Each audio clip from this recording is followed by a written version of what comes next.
What's going on, everybody? My name is Aiden and welcome back to another video. Ladies and gentlemen, I saw another article, and you know how it is during free agency. There's a lot of articles being written, a lot of stories being told, and I saw one about Lonzo Ball and basically suggesting that the Bulls could be shopping Lonzo Ball as we speak to different NBA teams trying to get a trade for obviously the returning player.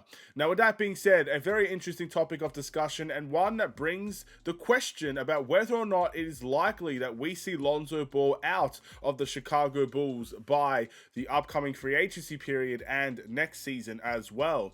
A little bit of an interesting discussion because, of course, we did re-sign Lonzo Ball not too long ago, actually, but it doesn't necessarily mean that it's written in stone that he's going to be here long term. So, with that being said, do I think Lonzo Ball is out of the Chicago Bulls?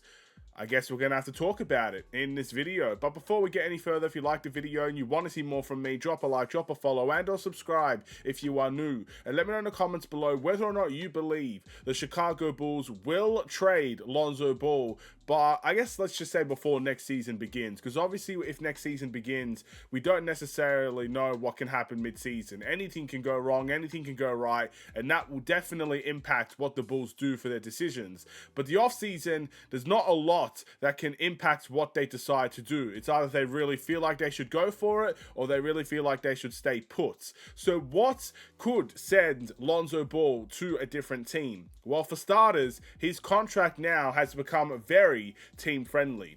Now, when we signed Lonzo Ball, we signed him for 4 years, $20 million a season. Now, in his next two upcoming seasons, he will only be making $10 million per season. And you know how it is, ladies and gentlemen, especially with the rise of the salary cap in the NBA, $10 million is not a lot to let go of, and it's not a lot for a team to acquire. So his contract is definitely friendly enough, and it can make any sort of trade possible with him. If it's just straight up for Lonzo Ball, that can happen. You can add him in a potential deal for matching salaries, and that can happen. You can do all these type of trades. You can put him involved with picks. You can put him involved with a superstar type of player. Whatever trade can happen, Lonzo Ball's contract makes things better in that regard. And let's be honest, I said it when we signed Lonzo Ball that the Bulls wanted to keep him around. It was very clear what the Bulls wanted to do when he returned and he played the way that he did. But that contract, in the back of my mind as well, also speaks to the fact that they put him on this deal just in case anything popped around, and they could easily move on from that type of contract. So there is a validity in saying that Lonzo Ball could very well leave the Chicago Bulls in a trade, because we don't know what trade talks are happening, but Lonzo Ball's contract, you can put it in any situation. It makes it a likely outcome more times than not. If the Bulls are truly trying to activate something and it requires a Lonzo Ball to be part of the deal, I wouldn't be surprised if he is thrown in for a big trade, or if it's for picks or whatever it may be. So his contract is a big thing as well.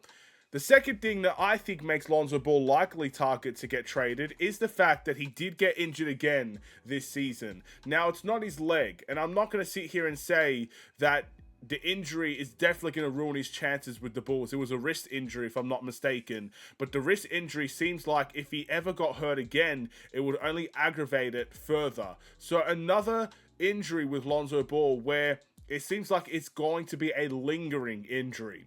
And that could definitely send the Bulls over the line. At the end of the day, the health of the player always comes first. And I very much am more inclined to support the player in this instance than support, I guess, an organization that could just not care, if you know what I mean. I'm not saying the Bulls don't care, but when I think of an injury, the first thing I think of is the player more than the organization.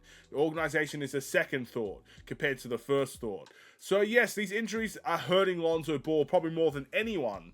But if you're thinking of it from a Bulls perspective, how many injuries can an organization withstand before finally saying enough is enough with a specific player?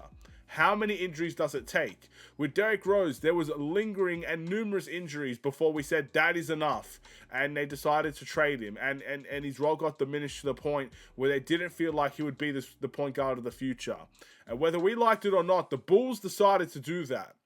How many more injuries is it going to take with Lonzo Ball before they say enough is enough? Is this the final draw in terms of his injury status, or will there be another chance for him down the line? That's a question I'll leave up to you. I don't know the answer to that, and I don't think anyone at this point in time knows the answer to that. But I'll tell you a couple of reasons why it's possible the Bulls could keep Lonzo Ball. And that is the fact that out of all the players on this team, he's probably more likely to be a two-way player compared to any of them. And I mean that. You talk about the best players we have. Josh Giddey was phenomenal towards the end of the season. Kobe White was good for most of the season. You even look at guys like Nikola Vucevic that reinvigorated himself this season. Some of our best guys, they're not two-way guys. Kobe White is not a two-way guy. I love that he tries, but he's just not gifted on the defensive end like Lonzo Ball is. Josh Giddey is not a two-way guy. Nikola Vucevic is not a two-way guy. And the two-way guys that we do have, when Lonzo Ball plays at his best, he's better than those guys.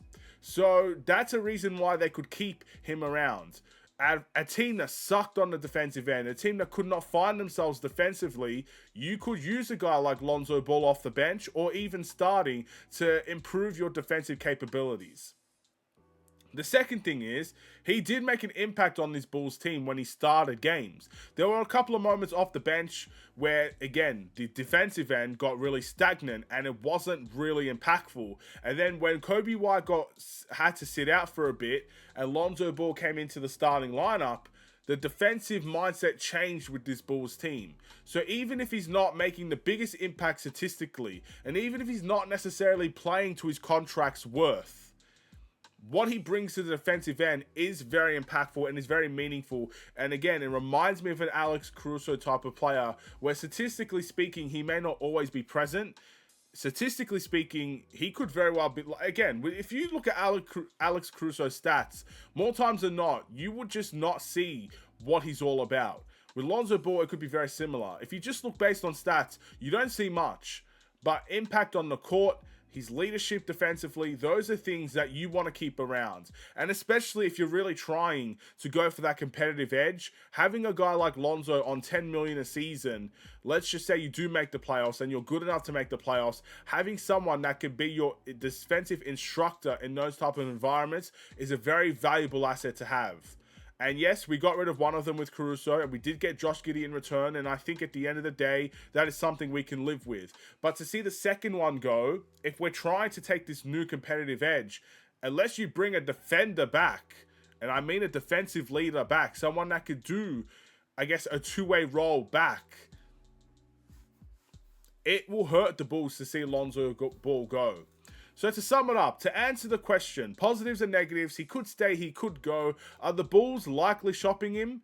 I wouldn't say they're actively calling teams and saying, hey, would you like Lonzo Ball? I don't think that's happening, but I think they're probably listening. They're listening to trades that might feature Lonzo Ball in that. So it goes to the point where I don't think they're actively shopping Lonzo Ball, but they're actively listening to players wanting Lonzo Ball.